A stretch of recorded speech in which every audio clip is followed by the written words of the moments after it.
அடுத்த சம்பவம், முக்கியமான சம்பவம் இந்த காலகட்டத்தில் என்ன நடக்குதுன்னு பார்த்தீங்கன்னா, அபீ பின் ஹாத்திம் ரலியல்லாஹு அன்ஹு அவங்க இஸ்லாத்தை தழுவுறாங்க. இது ஒரு முக்கியமான சம்பவம். இவர் யார் அப்படின்னா ஹாத்திம் தாய் அப்படின்னு சொல்லி ஒரு ஃபேமஸான ஒரு பர்சனாலிட்டி. இவர் வந்து இஸ்லாத்தை தழுவுறார். இவருடைய தந்தை வந்து ஒரு மிகப்பெரிய ஒரு கிறிஸ்தவ பாதிரியாராக, ஒரு நல்ல ஒரு மனிதராக அந்த ஊரில் இருந்தவர். அதுவும் இல்லாமல் ஒரு பெரிய கொடையாளி. இவர் ஒரு சின்ன பகுதியை வந்து ஆட்சி பண்ணிட்டு இருக்கார். யாருக்கு கீழே இருக்கக்கூடிய பகுதின்னா, பாரசீக மன்னன் இருக்கார் இல்லையா, அவருக்கு கீழே இருக்கிற ஒரு சின்ன ஒரு ஏரியாவுடைய குறுநில மன்னர் இவர். யார்? ஹாத்திம் தாய் ரலியல்லாஹு அன்ஹு. இவங்க இஸ்லாத்தை ஏற்றுக்கிறாங்க. ரசூல்லாட்ட வந்து அவர்கிட்ட அதுக்கப்புறம் ரசூல்லாட்ட இவருக்கு ரொம்ப மதிப்பு. இவர் ரசூல்லா ரொம்ப கண்ணியமாக வச்சுருந்தாங்க.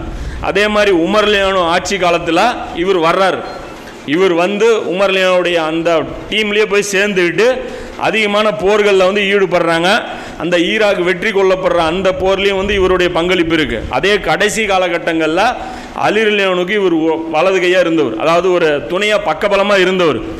வலது கையாக கிடையாது, பக்கபலமாக இருந்தவர். ஜமல் யுத்தம், சிஃபின் யுத்தம் எல்லாத்துலேயுமே அலி லியானு சார்பாக இவர் கலந்துக்கிட்டவர். இவரை பற்றி டீட்டெயில் பார்த்தீங்கன்னா புகாரியில் இந்த உமர் லியானு காலத்தில் இவர் வரும்போது உமர் லியானு இவரை ரொம்ப புகழ்வாங்க.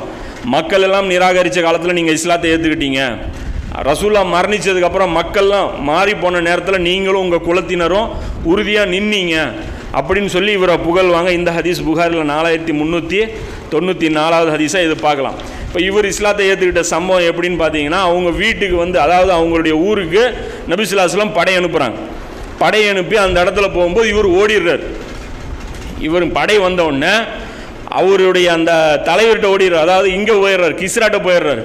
இந்த மாதிரி வந்து ஏன்னா கிஸ்ராவுக்கு தானே இவர் டேக்ஸ் கட்டிகிட்டு இருக்கிறாரு. அப்போ இவரை பாதுகாக்க வேண்டிய பொறுப்பு யாருக்கு? கிஸ்ராவுக்கு தான் இருக்குது. ஸோ அங்கே போயிடுறாரு டக்குன்ட்டு. முகமதுடைய படைகள் வந்துருச்சு, எங்களுக்கு அடைக்கலம் கொடுங்க. மொத்தமும் சேம் சீன் தான். அதாவது அவங்க வந்து ரோமாபுரியுடைய இதுக்கு ஆளுகையின் கீழே இருக்கக்கூடிய ஒரு பிரதேசம் தான் மோத்தா. அப்போ அவங்களும் வந்து போய் சப்போர்ட்டுக்கு யாரை கூட்டிகிட்டு வராங்க? ஹெர்குலிஸை கூட்டிகிட்டு வராங்க, ரோமுடைய மன்னனை கூட்டிகிட்டு வராங்க. அதனால தான் அந்த தபுக் போர் கூட நடக்குது. இதே மாதிரி தான் இங்கே என்ன பண்ணுறாங்க, இவர் வந்து அங்கே ஓடிடுறார். யாரை விட்டுட்டு ரசூல்லாவுடைய படையை எதிர்கொள்ளாமல் அங்கே ஓடிடுறார். ஓடின உடனே இவங்க வந்து அங்கே இருக்கக்கூடிய மக்கள் எல்லாம் அரெஸ்ட் பண்ணி யார் சஹாபாக்கள் கூட்டிகிட்டு போயிடுறாங்க. கூட்டிகிட்டு போனோடனே அவங்களுடைய வயசான ஒரு அத்தை இருக்கிறாங்க. அவங்க போய் ரசூல்லாட்ட போகிறாங்க, அல்லாவுடைய தூதரை, என் வீட்டில் ஒரே ஒரு ஆம்பளை தான் இருக்கிறான், அவனும் ஓடிட்டான், அவன் வந்து ஓடிட்டான், என்னையே ஏன் பிடிச்சிட்டு வந்தீங்க, எனக்கு பதிலாக அவனை வேணால் போய் பிடிச்சிட்டு வந்துடுங்க அப்படின்னு சொல்லி சொல்கிறாங்க. என் மேலே இறக்கம் காட்டுங்க அப்படின்னு சொல்லி ரசூல்லாட்ட வந்து இவங்க கேட்குறாங்க. அல்லாஹ் உங்கள் மேலே இறக்கம் காட்டுவான் அப்படின்னு சொன்ன உடனே பக்கத்தில் ஒரு ஆள் நின்றுட்டு இருக்கிறாரு. அந்த பெண்மணி சொல்கிறாங்க, பக்கத்தில் ஒரு ஆள் நின்றுருந்தார். ரசூல்லாட்ட உயிர் பிச்சை மட்டும் கேட்காதா, ஒரு வண்டியும் கேளு, சேர்த்து அனுப்பிச்சி விட்ருவாங்க உன்னை ரிட்டனு அப்படின்னு சொல்லி கேட்குறாங்க. அதுக்கப்புறம் பின்னாடி சொல்கிறாங்க, அவர் யாருன்னா அலி. அவர் ஐடியா கேட்குறார். ரசூல்லா ரொம்ப இறக்கம் கூட கொண்டவர். இவர் ஐடியா கொடுக்குறார், ரசூல்லாட்ட இப்படி கேளு அப்படின்னு சொல்லி அலி லியானு வந்து கற்றுக் கொடுக்குறாங்க. கற்றுக் கொடுத்தவொடனே அதே மாதிரி கேட்குறாங்க. வாகனத்தையும் கொடுத்து உட்கார வச்சு அனுப்பிச்சி விட்டுறாங்க. இவங்க உட்கார வச்சுட்டதுக்கப்புறம் அவர் நேராக போகிறாரு. அதுக்குள்ளே அவர் ஹாத்திம் தாய் அவர் வந்துட்டார். அதி பின் ஹாத்திம் ரலியல்லாஹு வந்துடனோடனே இவங்க வந்து திட்டுறாங்க, இப்படியே போகிற விட்டுட்டு ஓடி போகிறது, உங்கள் அப்பா இப்படியா பண்ணுவார், எவ்வளோ நல்ல பேர் அவர் சம்பாதிச்சு வச்சுருந்தார், நீ கொஞ்சம் இது இல்லாமல் ஓடிட்ட. நான் அங்கே ஊருக்கு போனேன், மதீனாவுக்கு போனேன், அவர் ஏழைகளுக்கு வாரி வாரி வழங்குறார், அவர் அப்படி வாரி வாரி கொடுக்குறாரு, நீ போய் அவரை போய் கண்டிப்பாக சந்திச்சே ஆகணும், அவர் கெட்டவர் கிடையாதுன்னு சொல்லி அவரை அனுப்புகிறாங்க. இதை கேட்டுட்டு நேராக வந்து இவருக்கு உறுத்துது, வீட்டில் இருக்கிற பொம்பளைங்களே குறை பேசிட்டாங்கன்னு சொல்லிட்டு, சரி ரசூல்லா உண்மையாளராக பொய்யரான்னு போய் பார்ப்போம், அவர் உண்மையாளராக இருந்தால் ஏற்றுக்கிறதுல எனக்கு ஒரு பிரச்சனையும் இல்லை, அவர் பொய்யராக இருந்தால் அவரை நிராகரிக்கிறதுனால எனக்கு எந்த ஒரு குற்றமும் இல்லை அப்படின்னு சொல்லிட்டு அவர் போகிறார். நேராக போன உடனே பார்க்குறாங்க, அந்த முதல் காட்சி என்ன பார்க்குறாங்கன்னா, நபி ஸல்லல்லாஹு அலைஹி வஸல்லம் இருக்கிறாங்க, அவங்கள்ட்ட உதவி தேடி பெண்கள் சில பேர் வந்திருக்கிறாங்க, ஏழை குழந்தைகள் இருக்கிறாங்க.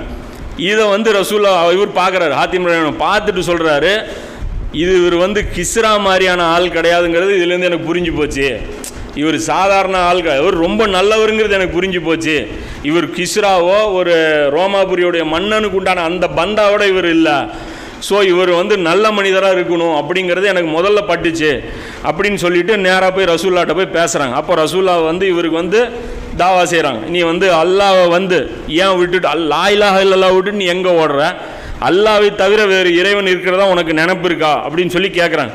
அதுக்கப்புறம் சொல்கிறாங்க, அடுத்த வேதி ரொம்ப முக்கியமான மேட்ரு, என்ன கேட்குறாங்கன்னா, அல்லாஹ் அக்பர் இதை விட்டு நீ எங்கே ஓடுற, அல்லாஹை விட பெரியவன் யாராவது இருக்காங்களான்னு.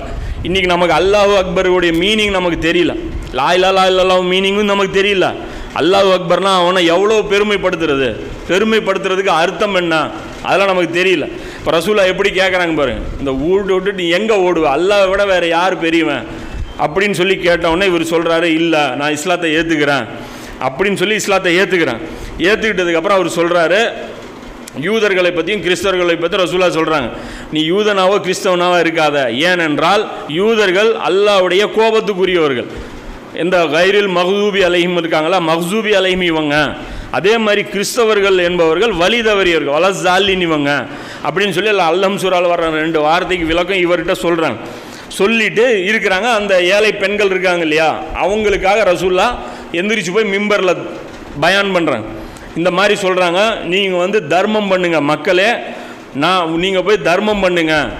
ஏன்னா மறுமை நாளில் ஒரு சூழ்நிலை வரும், ஒரு கட்டம் வரும். ஏன்னா பல விசாரணை கட்டம் இருக்கு இல்லையா, தர்மம்ங்கிறது கண்டிப்பாக நம்முடைய வாழ்க்கையில் இருந்தே ஆகணும். அப்போ தான் நம்ம நரகத்திலேருந்து தப்பிக்க முடியும். நம்மகிட்ட என்னதான் அமல்கள் இருந்தாலும் தர்மம்ங்கிற ஒரு விஷயம் நம்மகிட்ட இருந்தே இருக்கணும். அந்த ஒரு ஸ்டேஜ் வரும், அந்த ஸ்டேஜில் என்ன ஆகும் அப்படின்னா, அல்லாஹ் 1-to-1 நம்மகிட்ட பேசுவோம்.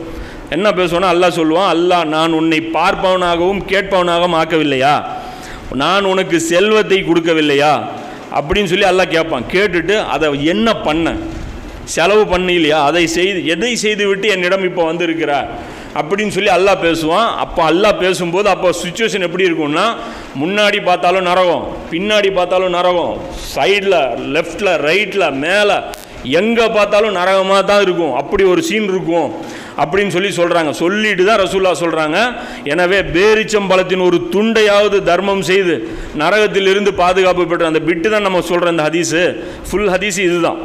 அந்த இடத்துல ரசூல்லா சொல்கிறாங்க, இந்த நேரத்தில் நீ மாட்டிக்குவீங்க, அதனால் தர்மம் கண்டிப்பாக பண்ணுங்க அப்படின்னு சொல்லி ரசூல்லா சொல்லிட்டு பின்னாடி தொடர்ச்சி அந்த ஹதீஸில் சொல்கிறாங்க, நான் உங்கள் மீது ஏழ்மை குறித்து கவலை கொள்ளவில்லை.